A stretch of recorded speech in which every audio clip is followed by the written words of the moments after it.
So, Father Chad, welcome to this podcast. I really appreciate you coming. Thank you for inviting me, Bill. No, it's a pleasure. It's been a while, about a little over a year when we had you on our radio program, Brothers in Arms.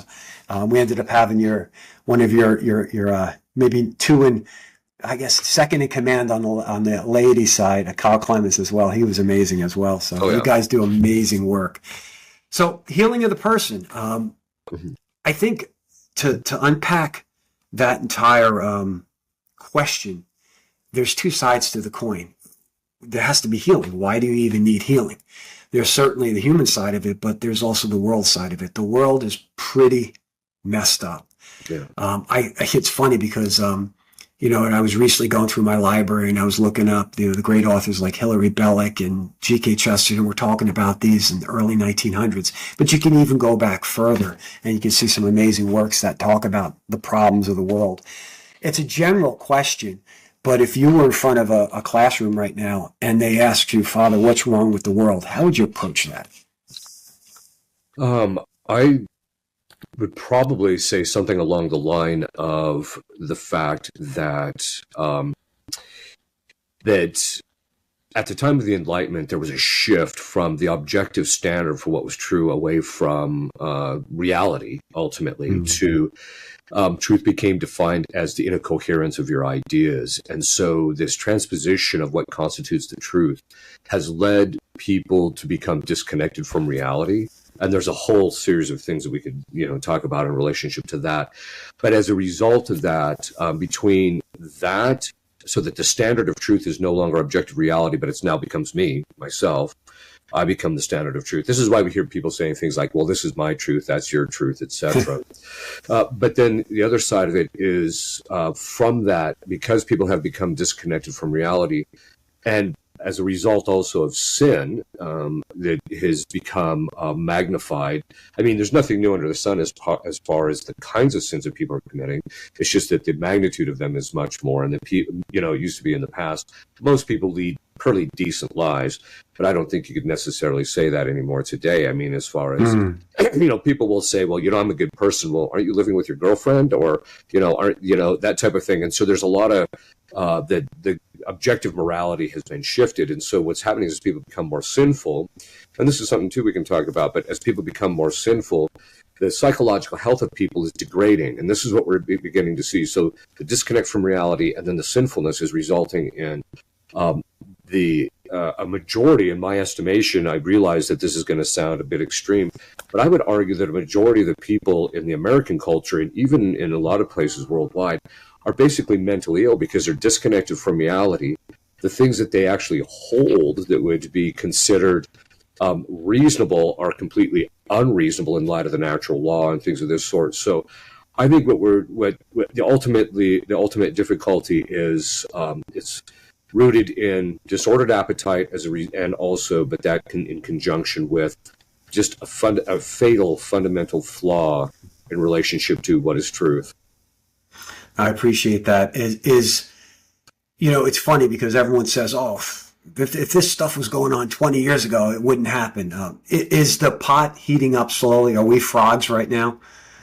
Yeah, I think so, in the sense that as I mentioned, because a lot of people don't have objective standards for what is true anymore. So let me give you an example. About 15, 17 years ago, I stood in front of about 40 Catholic psychologists, and I was trying to argue that what constitutes mental health has nothing to do with what everybody is doing. It has ultimately to do with how God structured our mind and our psychological faculties, which is determined by the natural law, which is a standard that never changes.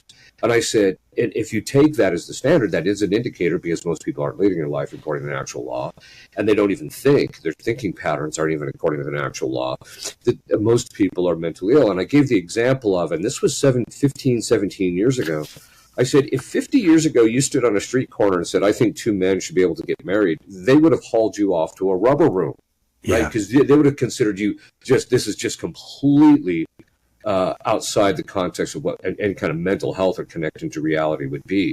But now, if you don't believe that men should get married, you're considered mentally ill.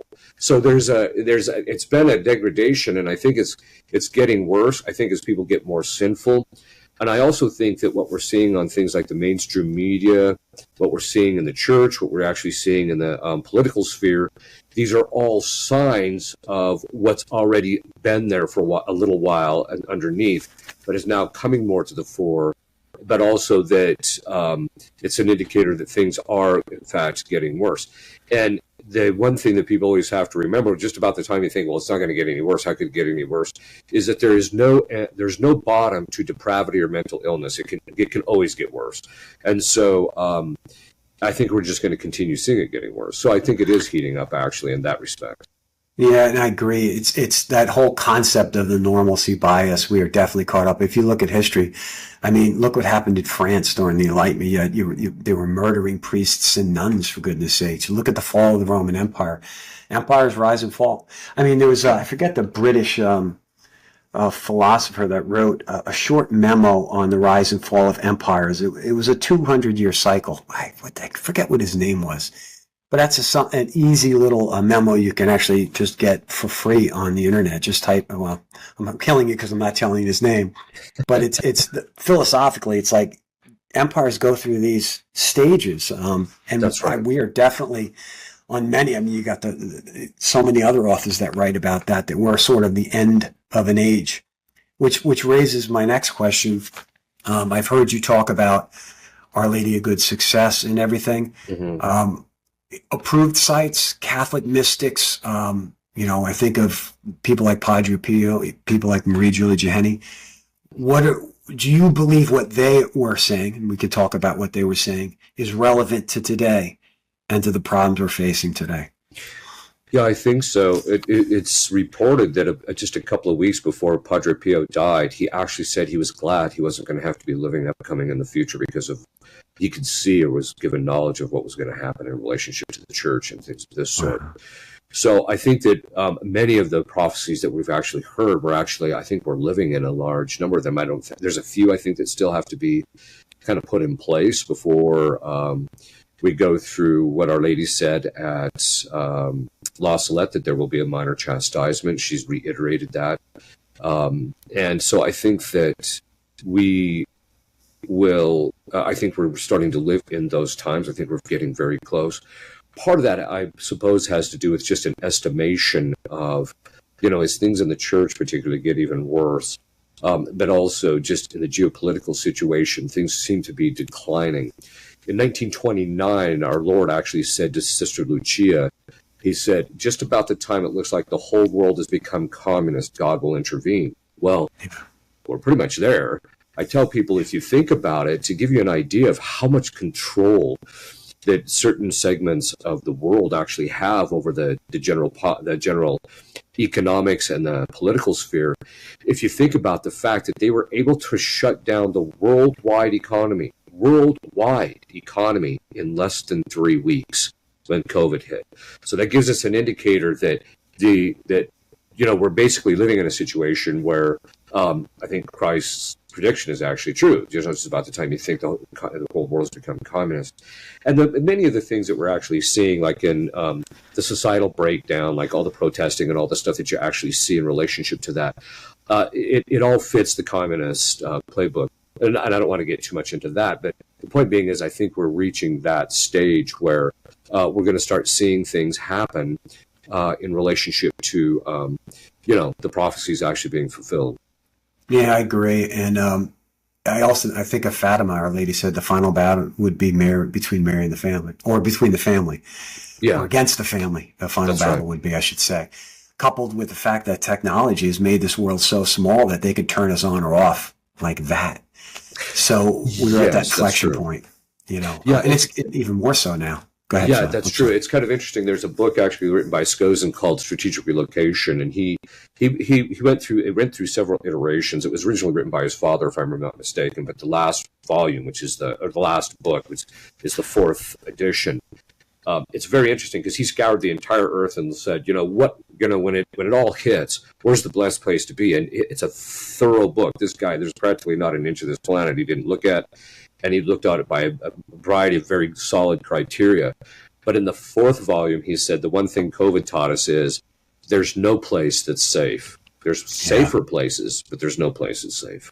Yeah, I think we're at that point. I mean, we Yeah, just had an assassination attempt on yeah, Saturday, and I don't know what your opinion is because this is just opinion, but I thought of John Paul II. I just felt like this guy's such a disruptor. Whether you like him or not, he's such a disruptor. that's true. I sort of felt like Mary was sort of maybe guiding that bullet away. And I think of the stories that, was it Father Allman or whatever, gave him a statue of St. Michael, and Melania had the White House exorcised, and there was masses going on there. So there's this little something going on there in a positive way. And among many other things that it's got me wondering.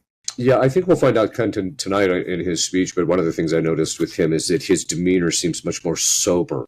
This seems to be, and I did watch a short clip where he was talking to people privately, and he basically said that he basically realized, that it's however long he's here is ultimately up to God, and so I think he's Wow. This is kind of, hopefully this will be something that will kind of tune his focus a bit in relationship to if he does get elected and he's going forward, ultimately, and this is something which, Scripture says it's better to, trust in God than princes.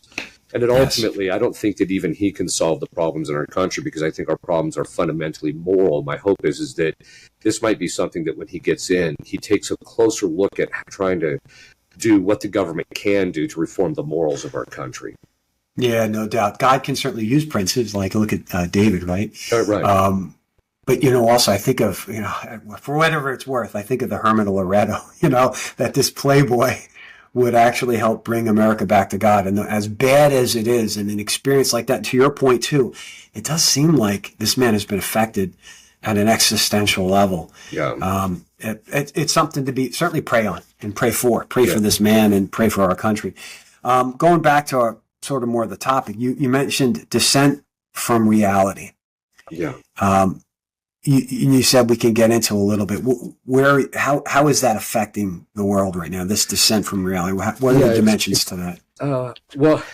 Interesting that you use the word descent. I actually use the word disconnect, but they're both applicable, by the way, because people have become so disconnected from reality that when reality contradicts what they think or want to feel, they dissent from it. They don't want to. They want to act like it doesn't exist, right?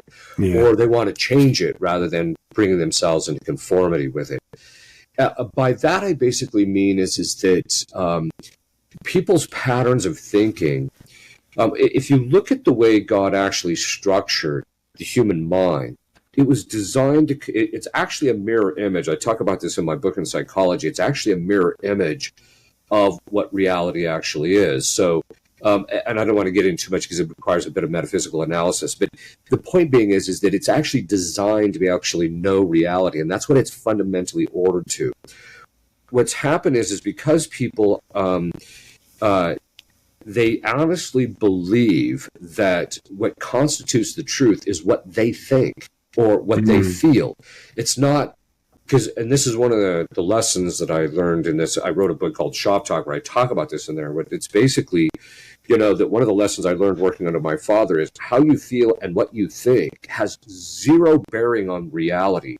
And that ultimately the truth is going to occur when you bring your mind into perfectly conformity to that. The other part of it is that reality is constantly contradicting us, at least most people. And so as a result of that, a lot of times we have to constantly be adjusting ourselves to being in conformity with that. And as we become more knowledgeable about it in congruity with the truth, then it tends to contradict us less, so to speak.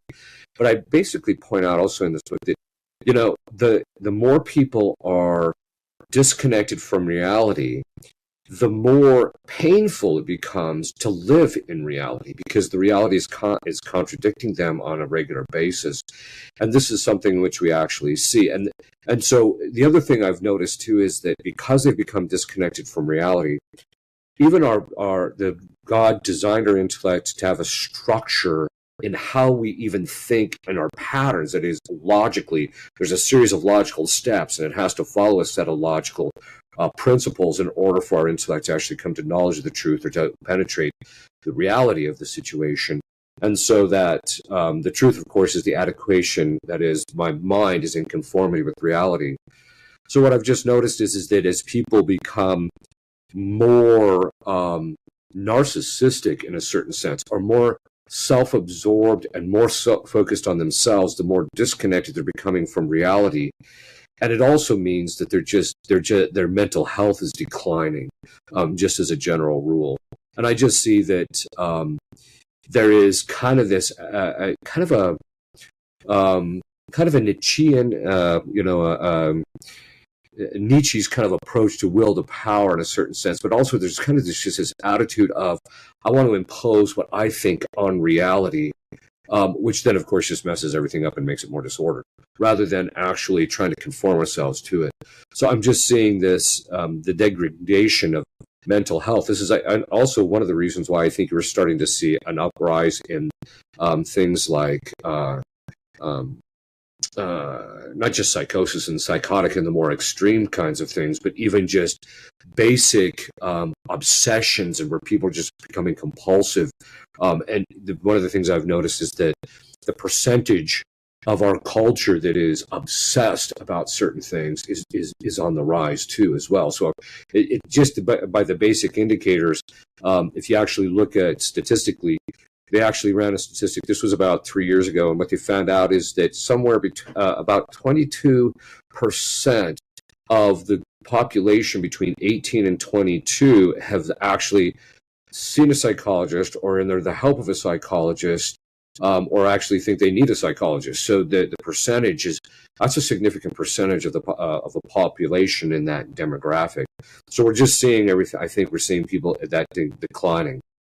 Yeah, I think there's a loss in gain in that, in the sense that a loss in morality, right? People have moved away from a belief in God. That's the loss. But there's also an accelerant. You know, in chemistry, you add an accelerant and you have this bigger reaction. I think social media and technology is an accelerant to narcissism and all these things. It's just, people are just so focused, and I mean, you see these kids committing suicide. I think that's the loss in the gain. It's the loss of their religious foundations, at minimum, understanding natural law, and this accelerant effect of technology. And I mean, you remember when we were kids, Father, if you had a fight with someone, it was in your backyard. It was down the street. It ended. Now, anything they do, and the fight's a stupid example, but anything someone does, it's recorded on the internet forever. So the stakes are so high for these kids. Yeah, and as a man, usually, or as a boy, if you fought with somebody after that, you're usually his buddy after that. Yeah, this is true. Whereas now, there's just this. It's, and I think in relationship to social media and what we're actually seeing in relationship to the online stuff, I think there's two components to that. One is it gives people sound bites a lot of times that are simply false. And so, again, it's disconnecting people from reality because their mind isn't incongruent with reality. But then the other side of it, and this is something that I've really noticed, especially among young people, is it gets people into this habit of, specifically a set of intellectual habits, where they think that the truth is something that can be expressed in a soundbite. Whereas, yeah, that's true. Some facts can be expressed that way. But in point and fact, there are certain truths, especially philosophical and theological truths, or even political truths. You have to unpack them by a series of intellectual, logical arguments, or rational arguments have to be followed, where you follow the steps and then you're able to conclude something. And so what I've noticed with a lot of young people, both from their formation in school, but also from the news, from the way they're getting their information online, is that if they can't get it immediately, they just tune it out. Or they're suspicious of it, or they're not capable of following it because their intellectual habits are such that, and I've actually had this happen to me. It's a bit of an extreme example, but you're seeing this starting to happen, where, I literally was bringing this person through an argument. So I said, all A or B, all B or C, therefore all A or C. And they were literally baffled by the idea that you could conclude that all A or C, and they couldn't see how you could make that connection, because their whole life, all they were given was sound bites, right? Instead of ADHD. Yeah, it is, exactly. It's the inability to follow an argument, but their intellectual habits have been so formed that it's causing them to have a hard time following logical argumentation and be able to discuss stuff in a persuasive manner, rather than just, immediately once the person doesn't accept their soundbite, they immediately go towards the ad hominem arguments, or they attack the individual, or they get emotional rather than just trying to unpack the argument better for the individual. Yeah, I'm going to want you to hold that for a little later, because when we talk about healing of the person, you might have some thoughts on, because I think we all have that now to a different degree. I was probably one of those kids who had ADHD, but what little boy doesn't? Stick a boy in behind a desk for 8 hours. It's not going to happen. I have 8 kids, and my wife was very intelligent with the idea of sending them down to the basement to run around for a half an hour, and then bring them up for a half an hour, send them back down, just because they're wired differently. Yeah. So now you encourage that, you accelerate that with everything we talked about. And you have a crisis, I think. Right. And the other thing you mentioned that it was very interesting to me with regards to truth. It's funny because people accept material truths, science. They accept science, but really, when you think about it, scientific truths are constantly proven wrong, constantly rediscovered, and it's maybe the flabbiest ground we have, whereas moral truths, which everyone's relativistic about, are the certain truths thanks to divine revelation. That's the irony. It's all inverted. Yeah. So that struck me. Yeah, I think it has to do with a fundamentally flawed understanding that most scientists even labor under, and that's this. Even though science, the empirical method is basically you formulate a hypothesis, which in itself is not certain, right? So you've already started out with an inference which doesn't have certitude. Then what you do is you go through a series of steps where you test the theory out. And so if it doesn't test out in reality, then you have to readjust your hypothesis. But what this gives us an indicator is 2 things. One is that when it comes to scientific truths, a vast majority of them, we don't have certitude about. We just have, it looks like this is actually the case. For example, there's we can say that the atom is composed of protons, electrons, and neutrons, but the degree of certitude we have of that is only done by inference, and actually that's done by using instruments to cause certain effects from which we derive. Again, we don't have the immediate contact with it, so we don't have the same level of certitude as we would, for example, a metaphysical principle, which is, a thing cannot be and be in the same time in the same respect. In other words, things can't contradict themselves and both be true. So that is actually more certain than the scientific stuff. So the scientific method doesn't give people the certitude that they want to think that it actually does. The second component to it is that even the scientific endeavors proceed from philosophical presuppositions. What you actually think is a valid science, how we actually think we know things epistemologically, what a valid method is for a specific science and the different kinds of sciences, etc. All of those are philosophical questions. And even Einstein himself said it. He said in a letter to Bohr, they were exchanging letters regarding the nature of reality and stuff, because he said, in the end, because basically at a certain point, Einstein accepted Kant's epistemological approach. And he said, well, if that's the case, he said, if Kant is correct, then basically once we come to an epistemological understanding of something, we can make the mathematics be anything we want them to be. And so the point being is that even Einstein and these guys knew that there was a philosophical foundation that undergirded even the science. So the science doesn't have the certitude, and it's also the degree of certitude is ultimately based upon certain philosophical presuppositions. And I think that people are starting to see that science doesn't have the certitude it was, because this is one of the things that actually happened under COVID. The mantra was trust the science, trust the science, trust the science. Well, okay, look. I'm willing to trust authentic science to the degree that the principle of evidence will admit, that is, the degree of certitude that the thing will admit, no more and no less. On the other hand, that doesn't mean I'm always going to trust scientists, because this idea that scientists don't have an agenda is absurd. Even this was a great line from G.K. Chesterton. He said, if a woman comes running into the church and tells me something, I'm more likely to believe her than the scientist, because she's less likely to have an agenda than the scientist. And so I think that the one thing that COVID has done is it's made people to step back and say, okay, how certain can we be about these things? We need to take a look at not just, science and virology and a number of other things. We need to start taking a serious look at the other things they've been telling us, that they said these things were certain when maybe they're not so certain. And so I think that there's it can go to an extreme, but on the other hand, I think it's going to be healthy for us as a society to start taking a more objective look and use the principle of evidence. That is, the degree of certitude, the thing itself has to admit the degree of certitude, and I can't just take it as a matter of belief based upon what some scientist says.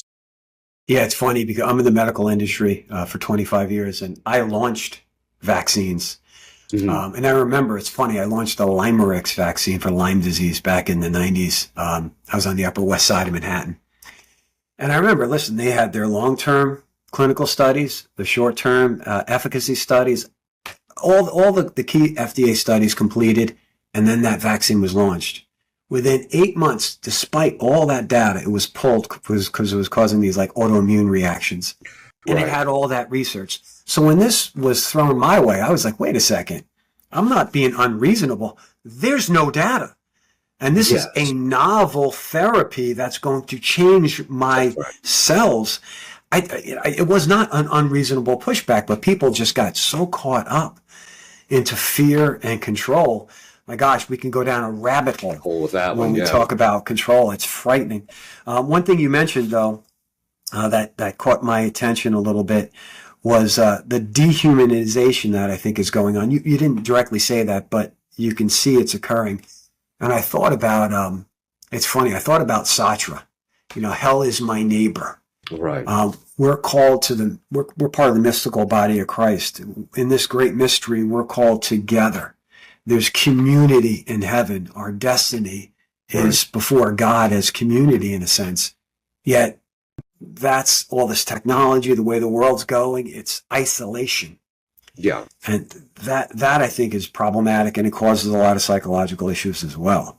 It does. I find it kind of the height of irony at the very time when these things should be able to unify everybody. It's isolating everybody. Yeah. But I think that part of the difficulty has to do with the fact that it has to do with the very fact that it's a medium, right? It's something that's between. So even with us doing this interview, there is a machine and a series of and electrical wires and all that. There's something between us, rather than, unfortunately, we don't have the ability. I mean, hopefully, maybe in the future we will, to sit down in person and do something, which has a whole different dynamic to it than something that's on when there's like a medium, because it gets as it goes through the medium, there's a bit of a change that occurs in the process, and I think that that's what people tend not to see, is that the medium actually does get between them and other people. That's why, even in our work as exorcists, one of the first things we do is put people on media fasting and say, look, just put all that stuff aside, especially in the context of the family. Put all that stuff aside. And you wouldn't believe how much stuff gets ameliorated just by doing that, because it actually puts people into contact with each other. And to Sartre's point, hell can be other people if you're not virtuous and they're not virtuous. Whereas if you're both striving for virtue and you're also being willing, and you have forgiveness as part of that whole dynamic, but ultimately in the end, other people can be your joy too, as well, depending on what you choose in relationship to how you're going to approach it. You're right, and the salvific nature of offering it up. Mom's old, offer it up. Yeah, exactly. It has sanctification built into that, but fascinating. It's funny you mentioned the separation. Yeah. What popped into my head right away is, because we can all relate to this one.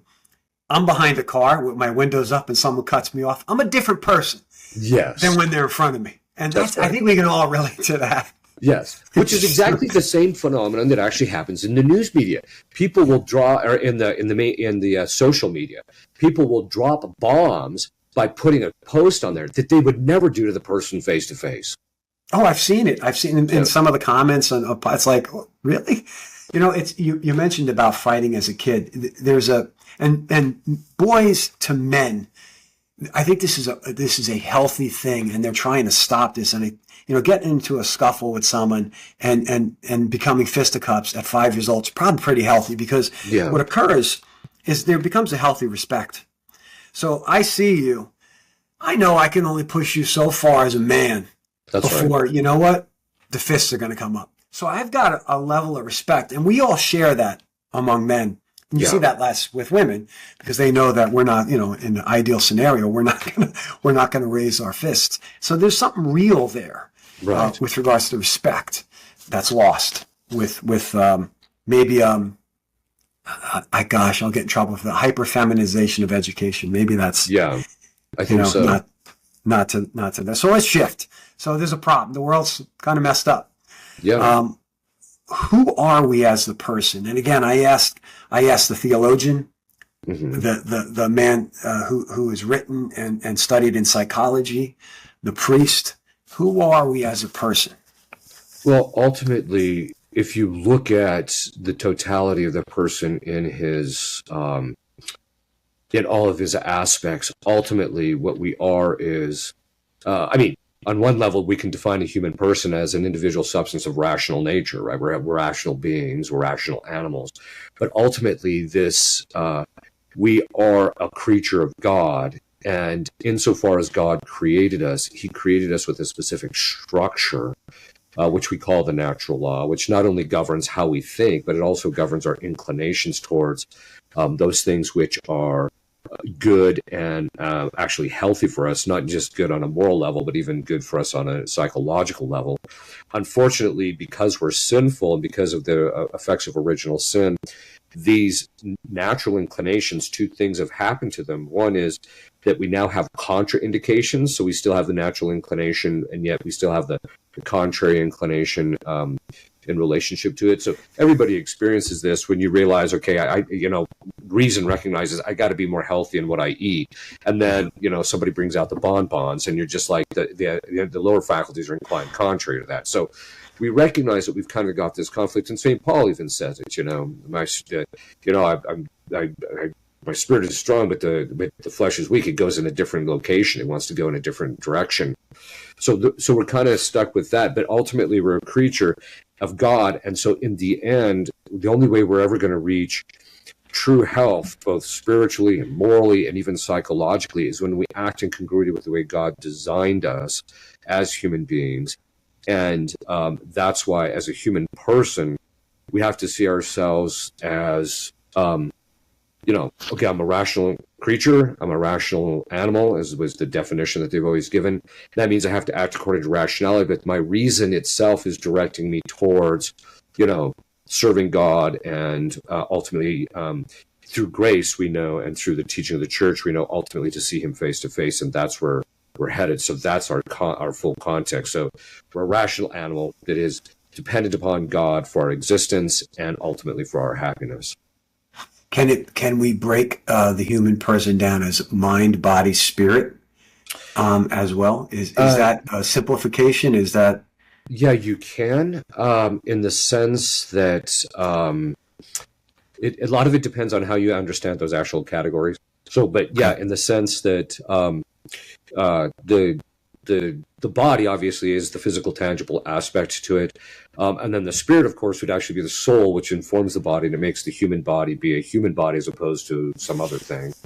In fact, it's the Council of Orange that defines the human soul as the substantial form of the body, which makes it human ultimately. And then, of course, the mind is part of what St. Thomas calls the faculties of the soul. That is, so from this body-soul composite arises, which is our substance, that's who and what it's what we are, arises out of that faculties, which are the ability of this body-soul composite to act. St. Thomas defines it as the faculties are the ability of this. It's the accidental qualities of the soul through which it's able to perform specific actions. So in other words, it's the mind is actually one of those faculties which is part of the soul's ability to perform specific kind of functions like abstract thinking, judgment of self, reflection upon oneself, actually just imagining things, etc. So it's the ability of the soul to act to perform specific kinds of actions. And so you can break it down that way. And a lot of times, I think for most people, so that you don't get too technical, for some people, it is good to kind of break it down that way. Is the intellect and will, we're created in God's image, right? Right. In many ways, actually, just the fact that Christ took on flesh, there's a certain connection. When we think of John Paul II's, image of the Trinity in marriage, right? And relationship between husband and wife and child. Beautiful. But intellect and will, classically, we're creating God's image by That's giving right. those faculties.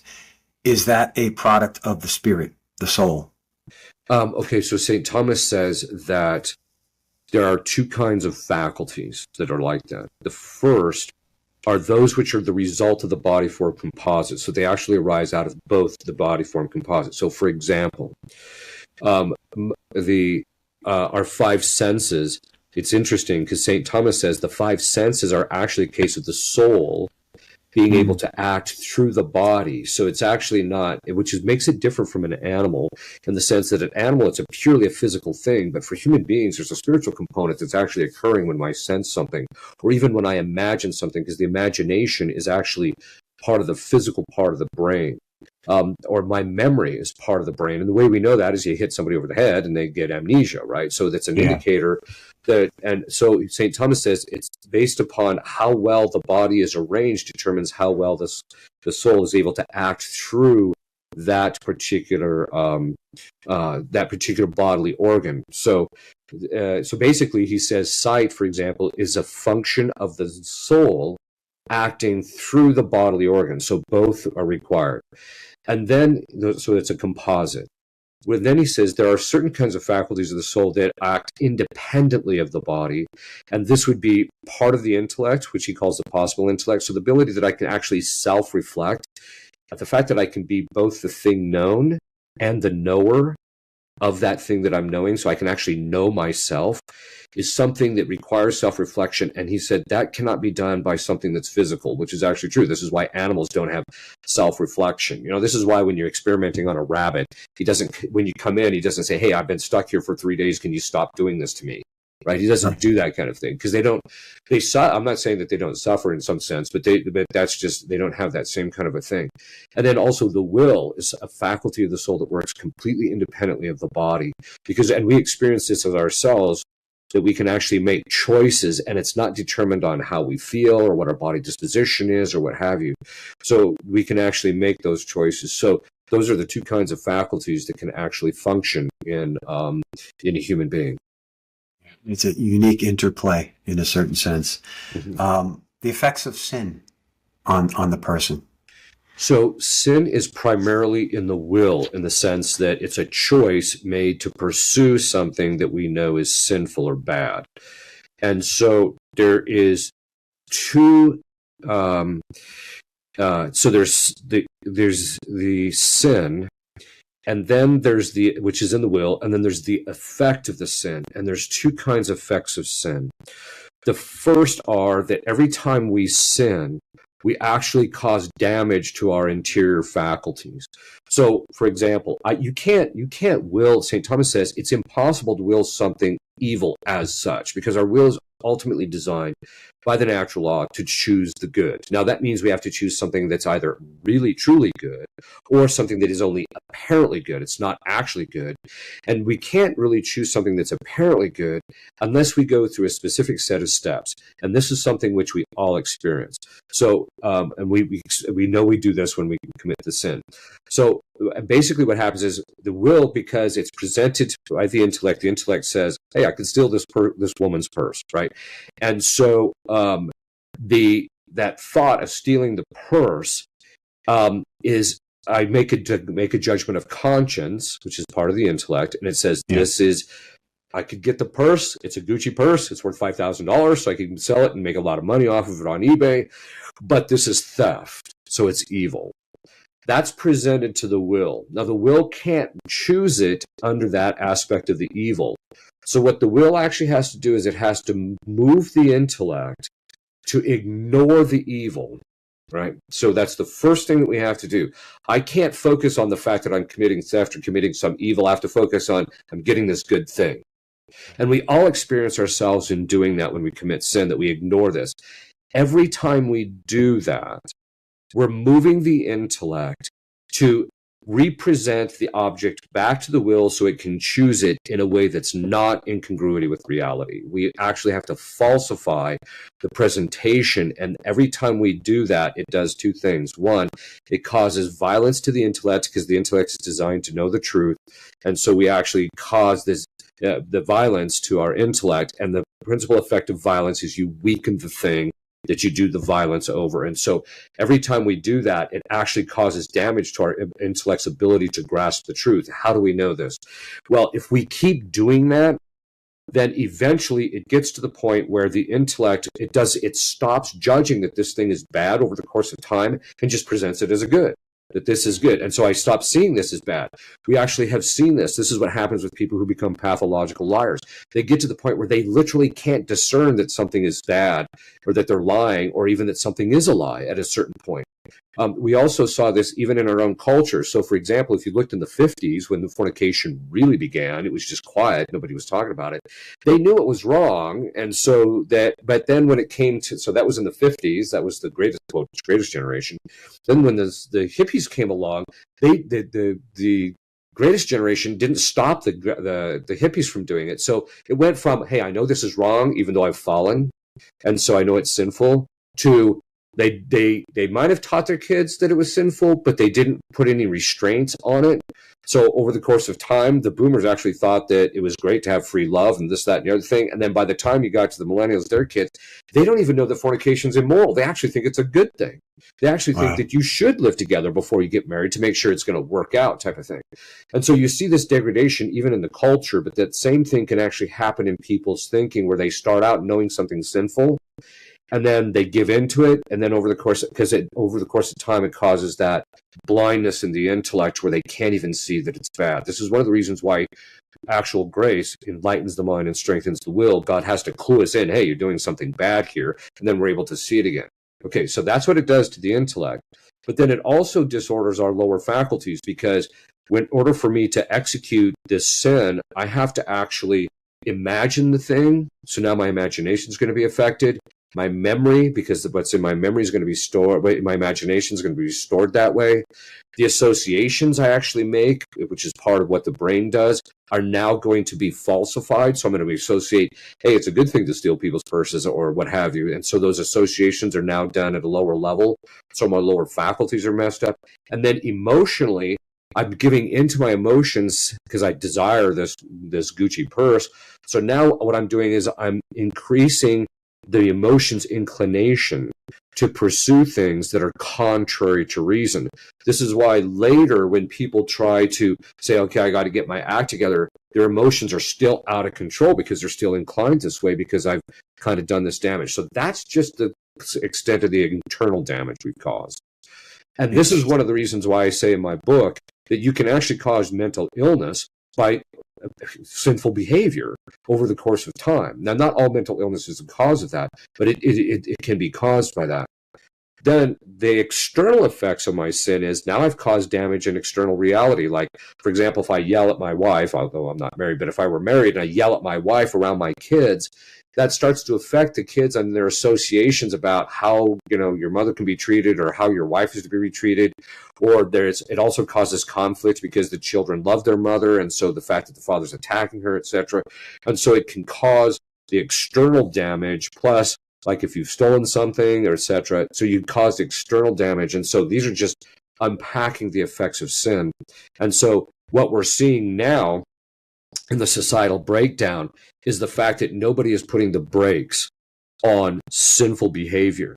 In fact, that's one of the things that kind of concerns me about watching the politics. Everybody's talking about we have to do these things, and they're all either economic or things that are physically good, but nobody's addressing the issue of, well, the reason why we're having to do all this stuff is because we're just acting badly and we're immoral people.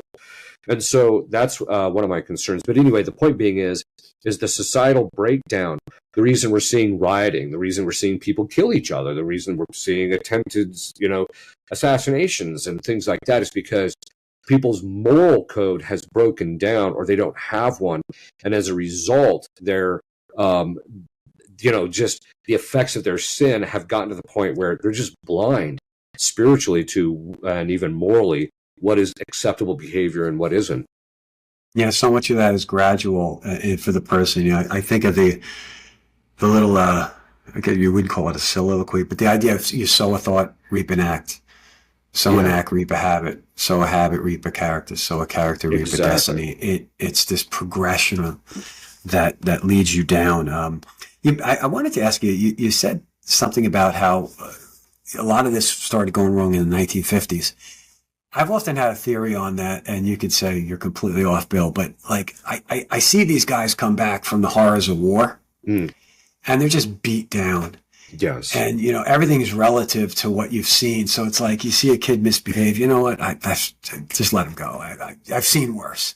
And I almost feel like on a societal level, you just, you have to discipline your kids and in a loving way.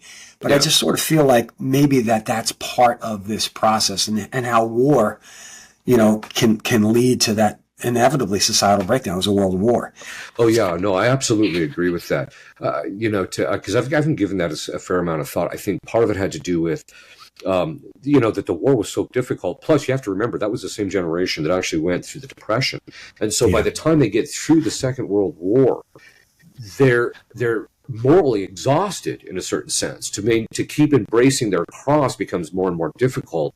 And so I think that what the Second World War did, I mean, there was a number of different things it did that were very damaging. But one of the things that it did is it psychologically and morally exhausted people. And so they wanted a life that didn't require, such a high level of vigilance and self-denial and things of that sort. Yeah, I've often thought about that too. That's why I wanted to mention it. So now we're shifting to psychology. Where can psychology help or hurt in this? And I think that it plays a key role in understanding the person.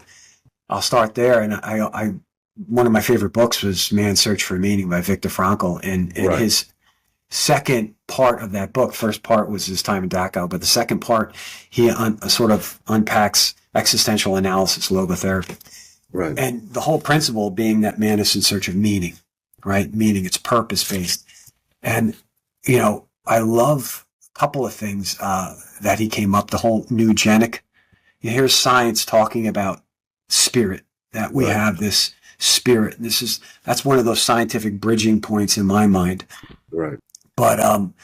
But the idea that in his practice, he talks a lot about how people would come into his practice. They would have no psychological noticeable issues that could be identified, no biological issues, but all the symptomology. Right. And as soon as they fixed whatever moral issue they had, boom, they were doing phenomenal. That's right.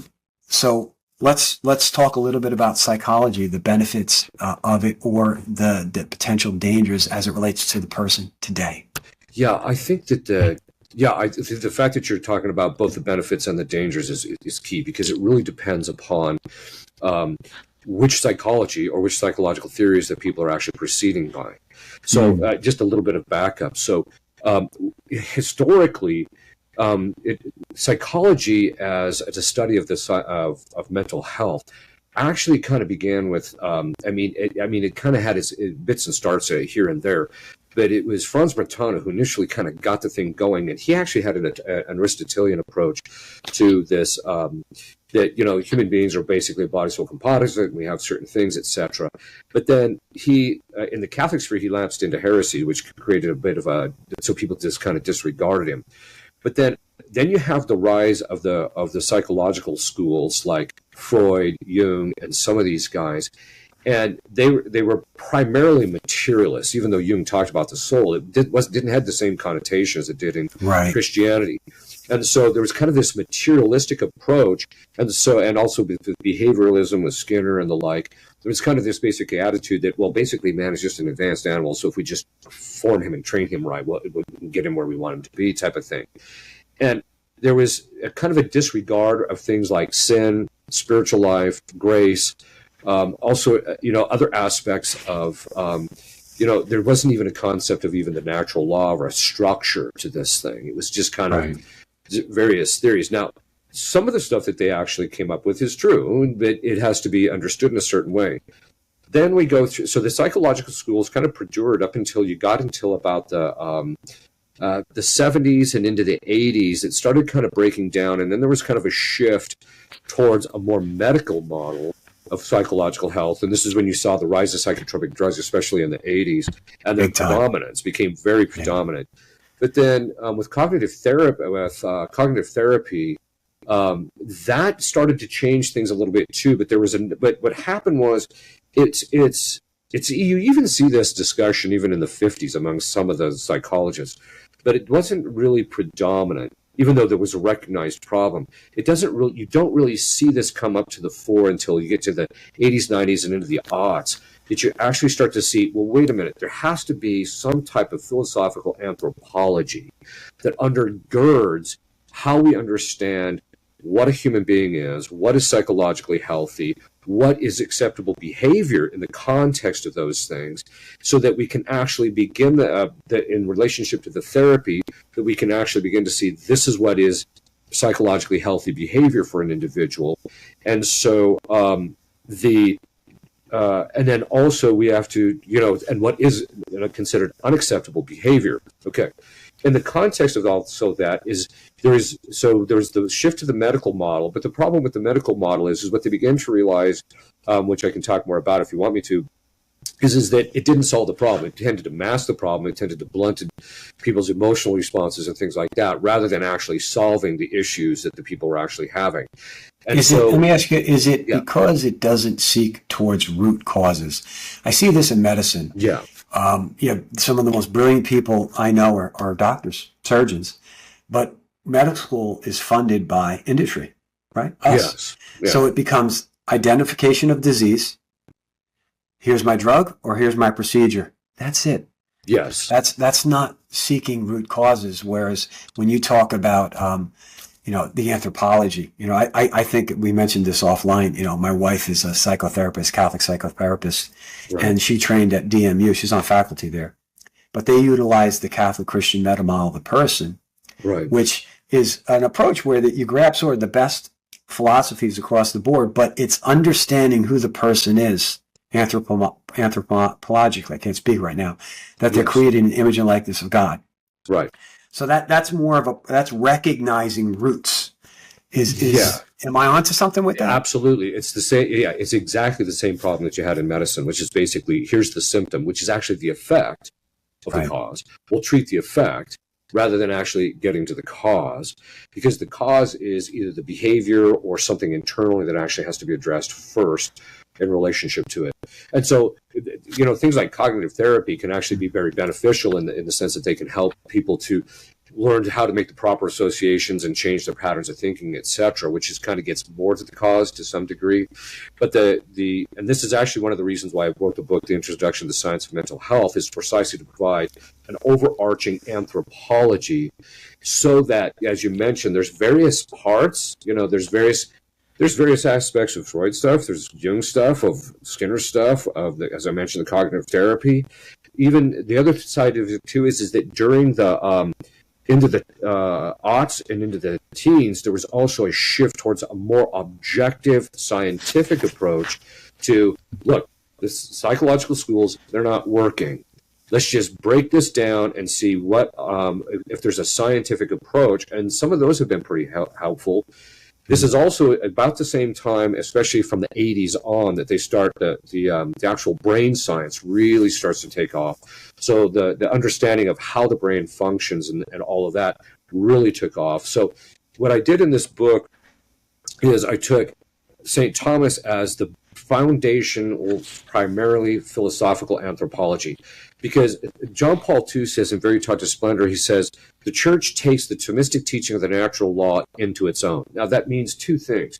The first is that the foundation for the church's understanding of the natural law is Thomistic in nature.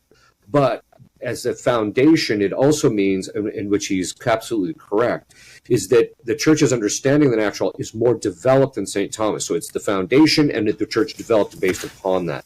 Why is that important?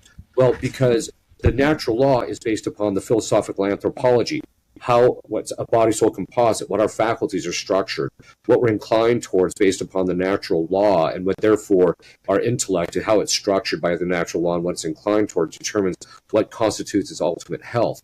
So once you take the Thomistic anthropology and the function of how the faculties actually work, then you actually begin to see the brain science actually plugs into all this stuff.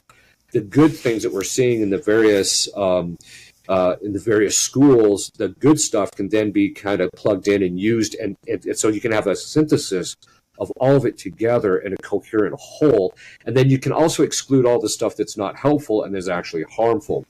And so this is one of the reasons why I wrote that the 3 volumes, which are now in one book, on the introduction to the science of mental health, to provide a synthesis of those things. And then once you have that foundation, then there's going to be a variety of interdisciplinary discussions about how this stuff fits into this and how it actually works.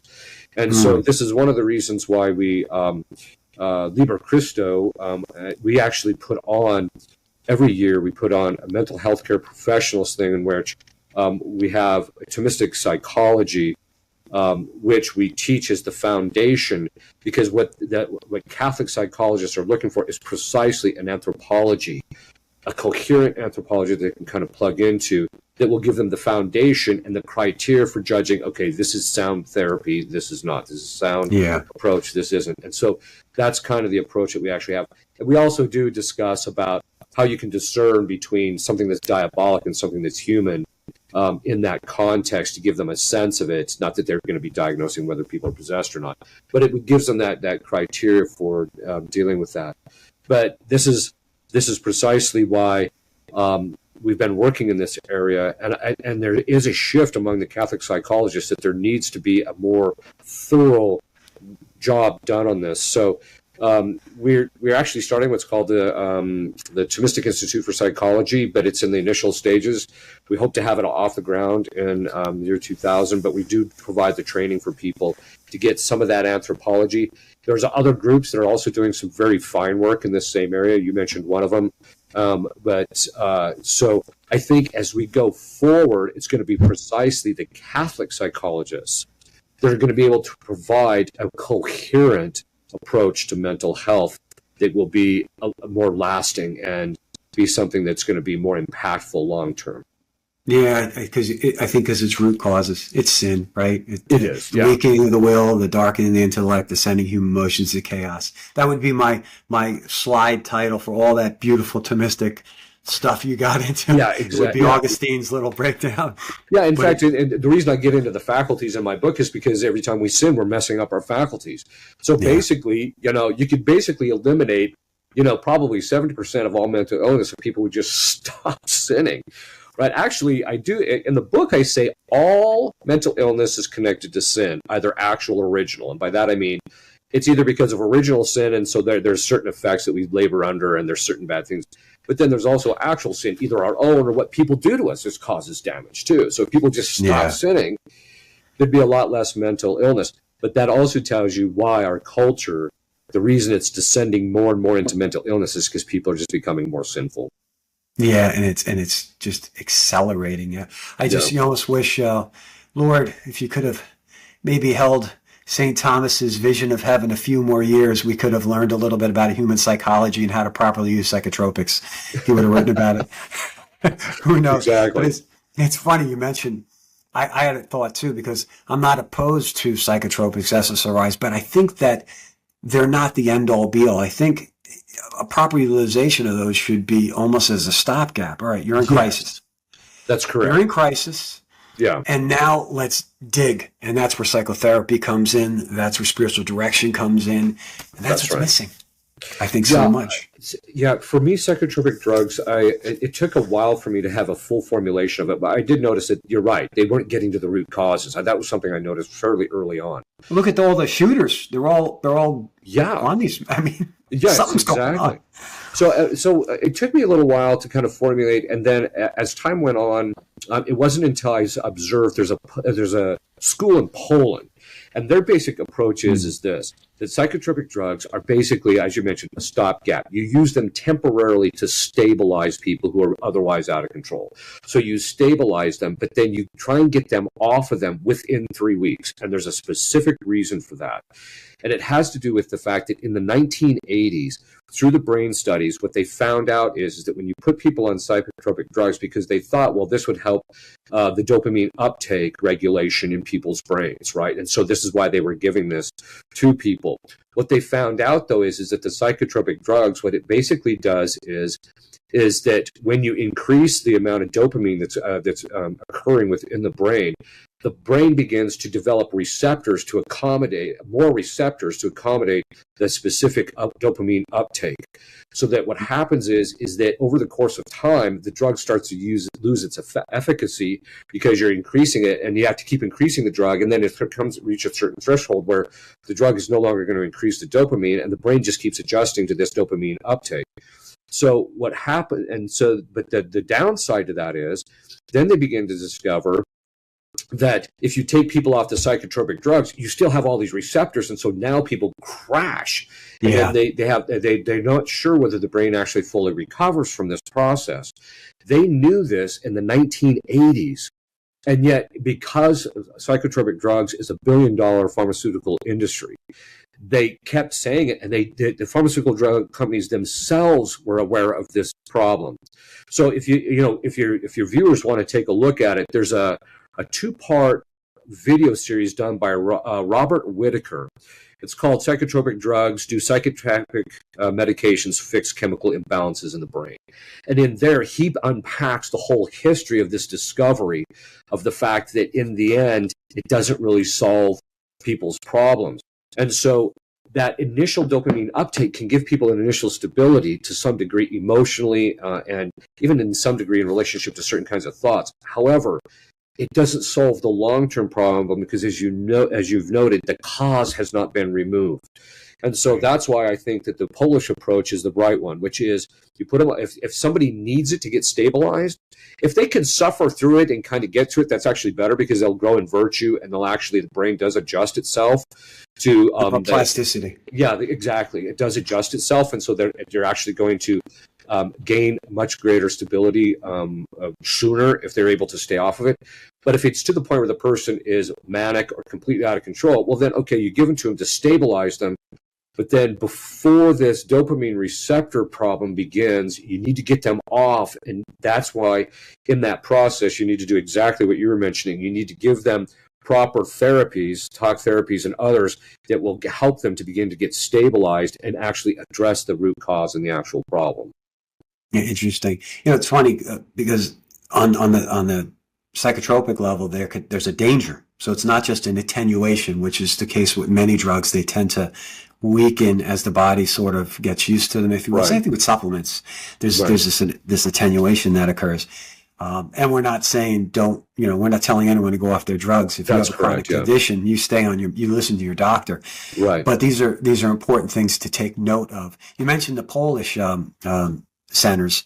Liber Christo, right? You're having that. Aren't you having a retreat? Is it in New Orleans? Am I right? It's Louisiana? Just outside of New Orleans. It's just on the opposite border. It's just on the border inside of Mississippi. There's it's called Our Lady of Hope Retreat Center. So we have it there. And it's open to, like, for example, for mental health care professionals. We'll also allow doctors to come as well. My wife's going to sign up. That's how I know about this. Yeah, a little bit. And it's there's two. So it's a week-long thing. It's intensive. There's just a boatload of information. I do a portion of the talks. There's 3 psychologists that also do talks. We have a psychiatrist that does a talk. And then we also have question and answer, especially because that gives the therapist the ability to ask questions about approaches and whether they fit the model, etc. And usually what will happen is once we start unpacking the Thomistic model and we're able to line it out with why certain kinds of therapies and certain approaches psychologically were beneficial and ones weren't, the light goes off in these people's minds and we're like, okay, this is it. So and then so there's that, but then also, as I mentioned, it gives them a chance to network. And we're also looking for, it gives a chance to network, and then we're actually starting an association, which we hope to get off the ground this year, if we've got pretty much everything in place, of Catholic psychologists that specifically want to take a Thomistic approach, but also are working towards developing therapeutic models based upon the Thomistic methodology. And so we're working on all that process. And if I'm a clinician listening to this, when it's posted, how do I find out about that retreat? So what you want to do is go to Monte Cristo LLC on the internet, and it's a website, and they have you can actually sign up. They'll verify your credentials, and then if you're a mental health care professional, it's going to give you access to like 3 or 4 different levels. The general public can go look at certain things, but mental health care professionals are giving access to a lot more information because, for example, diagnostic stuff we don't really want out in the general public because then people, we call it the CSI effect, people start mimicking it because they've read it and they come mimicking it when they're around you. But they're given access to a great deal of information. And so they can actually go there, but also that's where they can sign up for the retreats and get the information about the retreats. And what was that website one more time? It's Monte Cristo LLC. Beautiful. And by the way, I'll be smoking a Monte Cristo with Father Tom after this podcast. Yeah, there you go. Those are the best. I want to put that out there. Yeah. Monte Cristo whites. Ooh, love them. I do too. Those are my go-to everyday smoke, but someone gave me a box of Monte Cristo 1935 Cubans. Those are the best. They're the best cigars. It's not easy to get those. I love Davidoffs too. Love Davidoffs. Yes. And I just had Michael Knowles, a box of Michael Knowles cigars recently, which are actually very good. Yeah, I'll have to try them out. Yeah, they're very nice, actually. You're supporting a fellow Catholic, so that's always fun. So, all right, we talked a lot about problems. We talked about people. How do we heal? How does someone listening to this, maybe relating to some of the things you talked about, what's the path towards healing? Well, I think there's various levels to it. There's so much to it. I actually have two sets of conferences, two separate sets of conferences, and I also online about healing. But then I also talk about that in my book on psychology, what actual woundedness is, what healing actually is, and then also both from a purely psychological perspective, but then also from the point of view of a spiritual perspective, spiritually what we can do. But the primary thing is stop sinning, stop the bad behavior, stop the cause, right? So, and a lot of times that just means that we have to actually identify what the actual cause is and things of that sort. If it's the type of thing that people's the cause of their psychological woundedness is not in something that they've done, but it's something that's happened to them, like they've been severely wounded by their parents, by their father, or by someone else, or what have you, then there's a series of steps like basic forgiveness has to actually happen, working on forgiveness, and then also praying for one's healing, getting the right kind of Catholic counselor can be really key, because they can help the person heal their memories, to be able to go back and look at the memories and see them from a different point of view, from a more spiritual point of view, that Christ was holding them. Yes, they were getting hurt, etc. But on the other hand, Christ mitigated the damage. He allowed this so that the person would grow closer to them, etc. So, but if they get the right counselor who can actually then begin the process of identifying where the woundedness actually is, what the cause of it is, and then begin the process of that healing, that's another aspect of it. But usually I tell people, stop sinning, get to confession, and then also start working on forgiveness if it's something that somebody else. Also, self-forgiveness. This is something that a lot of people just don't really work at or really master. They have to be able to let loose of even the fact that they've committed this sin. Yes, they should have been better. Yes, but you have to be able to let loose of that and let the mercy of Christ, make up for it, as St. Thomas says. So, there's a number of things that they can actually do.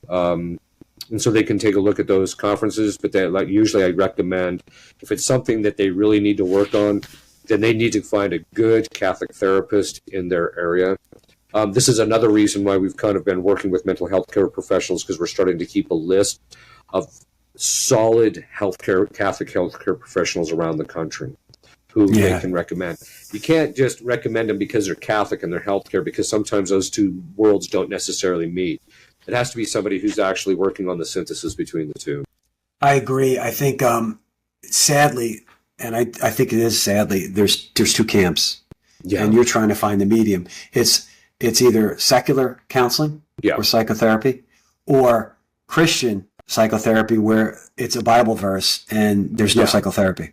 Yeah. So what? And again, I don't want to say I'm trained in this, but through occupation around my wife and her, all of everything she's done through the Catholic Christian mental model person, you see that integration. Yes. And I know what you're doing is the same exact thing as where, there's true psychotherapy occurring, but understanding who the person is.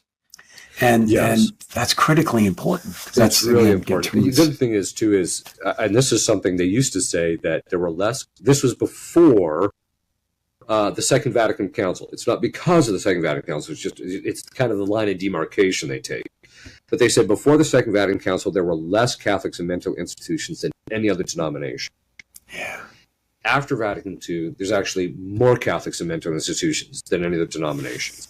But what that tells you is that the Catholics are leading authentic Catholic lives, because we know that if you lead an authentic Catholic life in the fullness of that, with the sacraments, getting to confession, trying to work on virtue, trying to grow in holiness and all those things, it's actually going to reduce the mental illness. Basically, people are just going to have less of it. Yeah, it's almost like the fall of the best becomes the worst in some ways. Even the idea of the additive potential of sacrilegious and things like that, we can see, Catholic has an immense responsibility when they go to Mass and this sacrifice is occurring. Right. That's the King of Kings, Lord of Lords. If I even receive him, in a sacrilegious way, I mean, what does that do to the soul? So the potential is even worse, is what I'm saying. Yeah, the other thing I've always found fascinating is because people say, well, this whole business of woundedness and healing is not Catholic, it's Protestant. No, actually, it's rite of Mass. Et Senabatur anima mea, that my soul shall be healed, right? At the very time you're holding up the source of all healing, which is Christ, right? So I think that's one of the beauties of the Mass, is the fact that it integrates all that as well. Yeah, I know. I'm going to ask you if you've seen this. I mentioned Viktor Frankl and moral issues corrected, and all of a sudden other issues going by. It brings up, I think it's St. Catherine Labouré, when she was having visions of Christ, and her spiritual director said, yeah, sure, okay, next time you see Jesus, you ask him the last time I committed a mortal sin, and what was it? And she asked. And Christ said, I forgot. And, the healing nature of those sacraments, mm-hmm. I mean, you can lay on a couch all day long, but you're not necessarily having your sins forgiven. Well, yes. And in point in fact, the real difference between a therapist and a priest is that usually you're confessing the same stuff. The difference is the priest is going to give you absolution, and you're going to get the grace in relationship to it. Now, I'm not suggesting you don't see therapists, because they can actually give you things that you can do to stop your behavior. But they used to say that basically, and this is back in the time of Freud, that basically he's just taking the place of the priest. Yeah, and that's what's happened to society. Certainly one of the problems we're facing is that moral dimension. So any saints or devotions that you think are critical in this day and age? In relationship to what? Because they all seem to be more and more critical. Maybe in healing of the person. Certainly you see that in your ministry as an exaorcist. Yeah. There are certain saints that pop up a lot. Yeah, there are. Well, I mean, there's obviously Saint Dymphna, who's actually the patroness of the mentally ill. But then there's also some other ones, like Padre Pio did a lot of healing of people. Another one that kind of comes to the fore, and I think it has to do with his, in part, to parts of his parts, not the whole of it, the parts of his understanding of the human person, is John Paul II. We've found has been very instrumental in helping a lot of people heal in those regards. Obviously, Our Lady, because she can give the grace to heal anybody. There's also it just depends a lot of times on what the particular mental health issue that they're actually struggling with. Well, let's not even look at mental health necessarily. We're talking about necessarily the sins of this age. We're all immersed in a very, very thick soup of garbage. Yeah, I think, the usually, I think there's a few of them. The first is, as far as correcting the mindset that we are the arbiters of the truth. Thomas Aquinas, Teresa of Avila, and St. John of the Cross, specifically because Aquinas was the one who lays, obviously the truth is something that it is, but he's the one who lays it out so well, and it becomes the foundation for a sound philosophical approach and our approach to reality. Teresa of Avila and John of the Cross, because it was precisely them that God brought to the fore at a time when Martin Luther was transposing the criteria for what is spiritually best for you from external reality to external. It's my religious experience. It's what the Holy Spirit tells me interiorly. That was all nullified by them showing, no, there's an objective criteria, there's an objective structure in how we actually approach the spiritual life. So there's that. If you're talking about, I think there's other ones like that you see them kind of coming up. Obviously, Our Lady, because she's key to everything, I think, as conqueress of all heresies. And you also have a big devotion to Our Lady of Sorrows, in particular. Yes, great efficacy there. Because I think Our Lady of Sorrows is really key because she reveals to us what our sinfulness is, but also it's one of the promises is those who have a devotion to her, she shall protect them and their family from diabolic incursion. But I think there's other saints like Maria Goretti. God allowed her to rise in the 50s precisely to show to the world this is the value of chastity in the eyes of God, of virginity and purity in the eyes of God, and also all the other saints that went before us. So I think there's just a whole series of them.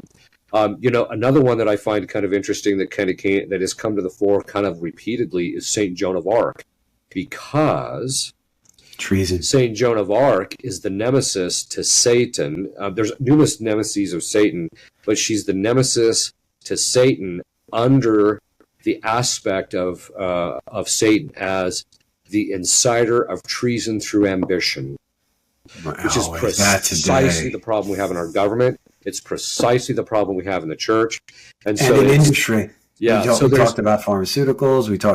Yeah, it is. You see it all over the place. So there's various saints that just kind of keep coming to the fore. Saint Rita kind of shows up in some cases. Saint Joseph is showing up from time to time in relationship to the punishment of the demons, but also as a father figure. So it just depends on the on the aspect of the culture that you're and the world we're talking about. Devotionals, obviously the Rosary. Yes, the Devotionary. The Rosary is absolutely key. One of the things that we've done we've also found that doing the Angelus 6, noon, and 6 is very devotionally has had a tremendous impact on helping people's even mental health, because it gives them kind of an interior discipline. Because a lot of people who are mentally ill don't have interior discipline, and so this helps that. The Auxilium Christianorum prayers, Our Lady's devotion to Our Lady of Sorrows, but also some of the other devotions to the Holy Face seems to be helping a lot of people, especially because it was the antidote to communism, one of the antidotes. There's as I mentioned, just to various saints, guardian angels. Devotions to the guardian angels is really key, especially for people who are working on woundedness and trying to overcome it, because the guardian angels can put images into their imagination that will help them to heal and things of that sort. So having a strong devotion to them. So there's devotion to the precious blood, etc. So there's all sorts of things that people can do. Oh, there's a beautiful prayer devotion, Bernard, the shoulder wound to Christ. Yes. And it's just so unbelievably powerful. It's powerful to pray it. Yeah. Not to use the pun of the weight of it. There's weight in those words. Right. I found, at least in my life, certainly.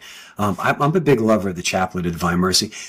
In particular, it is a great prayer to teach to your very young children, because it's about 7-8 minutes. It's a great introductory to devotional prayer, to meditative prayer. Yeah, meditative we prayer, I have should found say. it's really effective in two areas. One is in diabolic oppression, where the demons are attacking people's externals. For some reason or other, it seems to have a tremendous effect on that. But the other aspect is people whose woundedness is from self-woundedness. That meditation on the mercy of Christ on a habitual basis has been, and also for people who've been wounded by other people, it has a tremendous impact on that. What's the proper way to pray the chaplet? What are you meditating on? I often meditate on the sorrowful mysteries. Yeah, I think that's usually the general practice. It's kind of like the rosary. The normal thing is to meditate on the specific mysteries. But if you find it particularly advantageous to meditate on some aspect of the mysteries or just on Christ's mercy in general, there's nothing that says that you can't do that. But yeah, it's on the sorrowful mysteries specifically. I will tell you, Mel Gibson did us all a favor by giving us mental imagery for our meditations with that movie, The Passion of the Christ. Yeah, I tell people it's the type of movie that only a Catholic could have done, because the Protestants, their view of the Passion of Christ is a little bit too anesthetic, right? It's just agreed. It's too whitewashed. It's this Jesus. Yeah, exactly. Yeah, exactly. It's so true. So I appreciate all that. What about any particular? Obviously, the Saint Benedict's medal, scapula. Are there any other things that you found very efficacious? Yeah, so the scapular, especially the scapular for protection, and the Benedict medal for protection. Also, the miraculous medal we've also found a lot of people get some healing from that. So you just using that. Just using the basic sacramentals of the church, like holy water, exercised oil, exercised salt. Especially if you have teenagers, I tell people to use the salt in the food. But I think that there's and then just having candles, votive candles in the house, burning those from time to time to give it kind of a sense of the ambiance, etc. So there's just basically the whole plenitude of the Catholic sacramentals. But then also the Catholic devotional life is so rich that, if you're struggling with something, you can literally just get on the internet and find out who's the patron saints of X, and then you can find out. Oh, I love it. I have two last questions. Sure. Completely unrelated to everything we did, but I have to ask you these questions because I'm fascinated about them. First one is near-death experiences. I know Father Spitzer's done some stuff on this. I want to try to reach out to him. What are your thoughts on that? My thoughts are somewhat undeveloped. I mean, I've kind of read some stuff in this area. I haven't looked at Father Spitzer's. I should probably take a look at his stuff. From what I've observed, there seems to be three categories of them. There's those that are authentic, where people actually die and they actually go in front of the judgment seat. I can't remember the name of the one priest who died, and then he came back and was a changed man. I know what you're talking about. Yeah. Yeah. So I think those are actually authentic. They can tend to line out people who actually ended up not necessarily in hell, but experienced it, etc. So I think there's some that are authentic. I don't think those are the majority, though. That's just my opinion. It's purely my opinion. When people go through a near-death experience before their death, they can also experience preternatural experiences where the demons act upon them and give them false understanding of things. And they can actually cause people to have knowledge of stuff that they, God permitting. So there's some of those. Those aren't that common, but you tend to see you tend to see those from time to time. And then there's some of those that are just purely natural. Whether it's the result of asphyxiation of the brain right towards the end, or whatever it is, or it can just be people's. I think they're just purely natural. So I think there's different categories, and people fall into different categories based upon what we know about the other side. If that makes sense. Yeah, it's funny because a lot of people that would debunk it would say, "Well, your brain is firing DMT, and you're having these mystical experiences." But then again, to your point. Sometimes they have hidden knowledge. Now, is that hidden knowledge, like, for instance, watching the surgeons, knowing what they're wearing, is that preternatural knowledge given to you, or is it authentic? Right. I think it's like even 30% of, or a third of all of them are bad experiences, hell experiences. That's right, yeah. But very often I've heard people completely changing their lives afterwards. So there's certainly there's something to, I think, unpack on that. Yeah.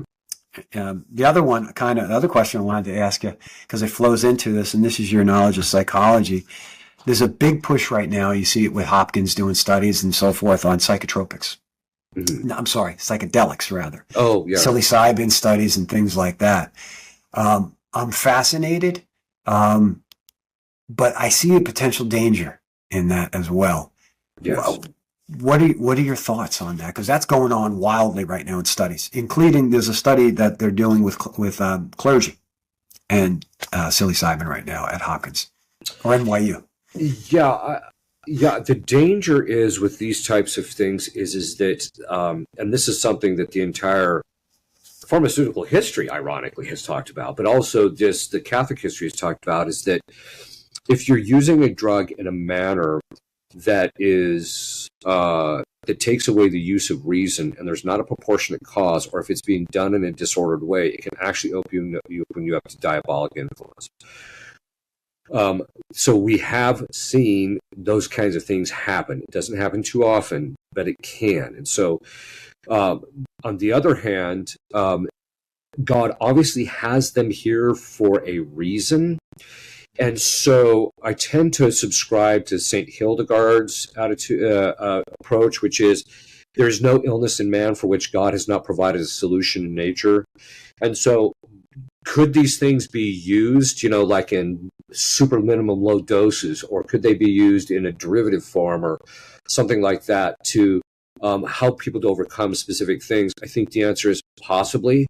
But I always tell people that means two things. One is that it has to be based in authentic science, not just because people feel better after they've used them. There has to be real science, and it has to be objective, and it has to be thoroughly done, etc. So I'm not close to the idea. My basic attitude is it just had better be rooted in authentic science, and it better be solid, right? Well, they're certainly doing that now. They're doing that research, and and this is where I'm in your same spot. I'm like, I'm listening. It's interesting. You wouldn't see me looking in the backyard like a hobbit, but for mushrooms. But at the same time, there could be something there. I mean, because some people have talked about unbelievable transformations from complex trauma. Yes. From these things, so there might be something. Yeah, and I think it's for me. I look at it in the same way that there's certain kinds of therapy, like EMDR, those kinds of things. As they get to know the brain science better, or understand how these things actually work upon the brain, which is what I'm really more interested in, and then the clinical trials. Obviously, I'm also concerned though that I haven't looked at the trials, but they should be doing it in a moderated way. It should be, testing the waters with your toe first before you tell the guy to jump all the way in. No heroic doses, as they say. Yes, exactly. So, but I think that if it's done in a truly scientific manner, and then they can discover the precise mechanisms behind it and why it is actually beneficial, then I have no objections to it. It's just that it's got to be based on the science, true science, and not just what scientists say. So I guess we will see on that front. Yeah. You have been amazingly generous with your time, and I've had a lot of fun. And, the danger in any of these is, I could talk to you for hours, but it wouldn't be fair without a bourbon and something else. So my final question / point would be, how can people that might listen to this and want to support your ministry and everything you're doing, whether that is the ministry of exorcism or psychology, whatever that is, how can they reach out to you and help you? I think there's a few ways. One is that if they want to support our actual community and our exorcism work, they can go to Dolorans, DOLORANS.org, and there's information there. If they want to support specifically like my podcast and things like that, they can actually go to sensustraditionis.org, because I have my own website there. If they want to support like the training for mental health care professionals, because sometimes the mental health care professionals would like to come, or they want to support the training of a priest, they can actually go to Monte Cristo LLC, and they can actually donate towards that, or see what they can do to actually help along that line. And then the other thing is, the main thing, of course, is just pray for me and for our work, because that's the thing we subsist off the most. Thank you so much. It's been a pleasure, and we certainly will be praying for you. Thank you very much, Bill. It was a pleasure too. God bless you all. You all be safe. I'm looking forward to our next podcast. Take care. God bless.